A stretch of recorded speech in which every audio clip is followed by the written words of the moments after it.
Hi friends, welcome back to my YouTube channel. അപ്പോൾ ഇന്ന് നമ്മുടെ ടോപ്പിക് എന്ന് പറയുന്നത് ചൈനയുടെ കരച്ചിലാണ് കേട്ടോ ടോപ്പിക്ക്. അപ്പം നിങ്ങൾ വിചാരിക്കും ചൈനയുടെ കരച്ചിലോ, അതെന്ത് പറ്റിയെന്ന് പറഞ്ഞുതരാം.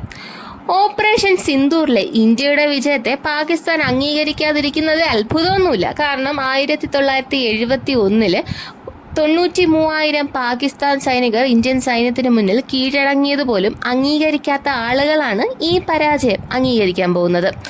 ചൈനയുടെ കരച്ചിൽ എന്താണെന്ന് അറിയണ്ടേ? ചൈന നൽകിയ ആയുധങ്ങളുമായി ഇന്ത്യയെ പ്രതിരോധിക്കാനും ആക്രമിക്കാനും ശ്രമിച്ച പാകിസ്ഥാൻ സൈന്യം ദയനീയമായി അതിൽ പരാജയപ്പെട്ടുവെന്ന് ലോകം മുഴുവൻ അംഗീകരിച്ചു കഴിഞ്ഞു. അതിൻ്റെ ഒന്നും വലിയ നാണക്കേട് വല്ലതും ഉണ്ടോ? അതിൻ്റെ പ്രതിഫലനമാണ് ആയുധ നിർമ്മാതാക്കളായ ചൈനീസ് കമ്പനികളുടെ സ്റ്റോക്ക് മാർക്കറ്റിലെ തകർച്ച സൂചിപ്പിക്കുന്നത്. പോയില്ലേ എല്ലാം?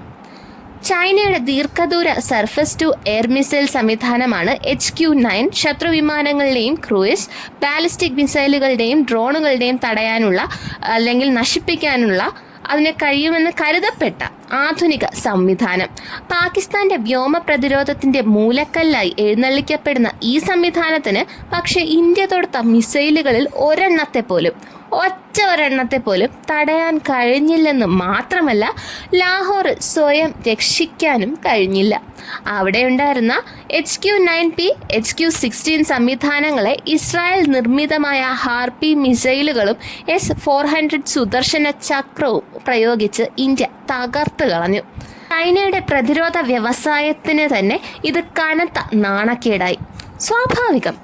ശരിക്കും യുദ്ധ സാഹചര്യത്തിൽ വേണ്ട രീതിയിൽ പ്രകടനം നടത്താൻ ചൈനീസ് സൈനിക സാങ്കേതിക വിദ്യയ്ക്ക് കഴിയില്ലെന്ന പണ്ടു മുതലേയുള്ള പരിഹാസത്തെ ഇത് ശരിവെച്ചു. അവരുടെ ഡിഫൻസിൻ്റെ ആയാലും 6 മാസം മാത്രമേ ഗ്യാരണ്ടി ഉള്ളൂ. ചൈനയുടെ നാവിഗേഷൻ സംവിധാനമാണ് പാകിസ്ഥാൻ ഉപയോഗിക്കുന്നത്.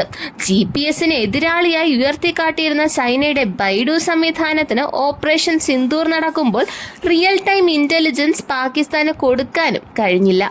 2020 ഉണ്ടായ ഇന്ത്യ ചൈന സംഘർഷത്തിൽ ഇന്ത്യയുടെ 20 സൈനികർ രക്തസാക്ഷികളായപ്പോൾ ചൈനയുടെ 40ഓളം ചൈനീസ് സൈനികർ മരിച്ചെന്നാണ് അന്താരാഷ്ട്ര മാധ്യമങ്ങൾ പറയുന്നത്.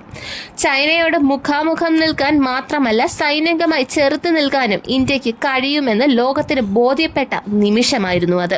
ഒരു പ്രതിച്ഛായ ഓപ്പറേഷൻ സിന്ദൂർ കൂടുതൽ ശക്തിപ്പെടുത്തുകയാണ്. സൈനിക ശക്തിയായി ലോകത്തെ ബോധ്യപ്പെടുത്താൻ തള്ളിമറിക്കുന്ന ചൈന വെറുമൊരു പൊള്ള മാത്രമാണെന്ന് ഇന്ത്യ നടത്തിയ ഓപ്പറേഷൻ സിന്ദൂർ കഴിയുമ്പോൾ ഒരിക്കൽ കൂടി ലോകത്തിന് മനസ്സിലായി.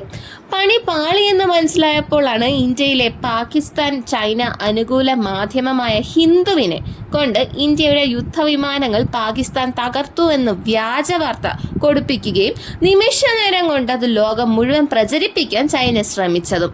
പക്ഷേ യാഥാർത്ഥ്യം എത്ര നേരം മറച്ചു പിടിക്കാൻ കഴിയും? എത്ര വ്യാജ പ്രചരണങ്ങൾ നടത്തിയാലും സത്യം മറനീക്കി പുറത്തു വരിക തന്നെ ചെയ്യും. ചൈന വെറും ഊതിപ്പെരുപ്പിച്ച ബലൂണാണ്. ചൈനയുടെ പ്രതിരോധ ഉൽപ്പന്നങ്ങൾ ഇനി ഒരു രാജ്യവും വിശ്വസിച്ച് വാങ്ങില്ല എന്ന് മാത്രമല്ല, തങ്ങൾ വലിയ സംഭവമാണെന്ന് ഞെളിഞ്ഞു നടക്കാനും ഇനി അവർക്ക് കഴിയില്ല. ഓപ്പറേഷൻ സിന്ദൂർ വഴി ഇന്ത്യ അടിച്ചത് പാകിസ്ഥാനിട്ടാണെങ്കിലും കൊണ്ടത് ചൈനയ്ക്കിട്ട് തന്നെയാണ്. യുദ്ധം എന്ന നിലവിളിക്ക് പിന്നിൽ ചൈനയുടെ കരങ്ങളായിരുന്നു എന്ന് സംശയിച്ചാലും തെറ്റില്ല. ഇന്ത്യ പാകിസ്ഥാനെ ആക്രമിച്ചാൽ ചൈനയുടെ ആയുധങ്ങൾ ഉപയോഗിക്കുന്ന പാകിസ്ഥാന് പിടിച്ചു നിൽക്കാനാകില്ല എന്ന് മാത്രമല്ല, നല്ല തിരിച്ചടി കിട്ടുകയും ചെയ്യുമെന്ന് ചൈനയ്ക്ക് അറിയാമായിരുന്നു. അതുപോലെ സംഭവിക്കുകയും ചെയ്തു. ലോകത്തിന് മുന്നിൽ നാണം കെട്ട് നിൽക്കുകയാണ് ചൈന.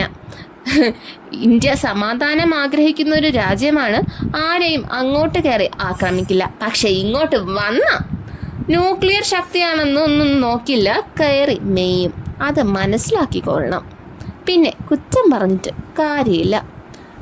ഇതാണ് ഫേസ്ബുക്കിൽ ഇപ്പോൾ പ്രചരിക്കുന്ന ജിതിൻ കെ ജേക്കബിൻ്റെ ഫേസ്ബുക്ക് പോസ്റ്റ്. നല്ലൊരു പോസ്റ്റായിട്ട് എനിക്ക് തോന്നി, അതുകൊണ്ടാണ് നിങ്ങളുമായിട്ട് ഷെയർ ചെയ്തത്. അപ്പോൾ എൻ്റെ വീഡിയോസ് ഇഷ്ടപ്പെടുന്നുണ്ടെങ്കിൽ ലൈക്ക് ചെയ്യുക, ഷെയർ ചെയ്യുക, സബ്സ്ക്രൈബ് ചെയ്യുക. Thank you for watching.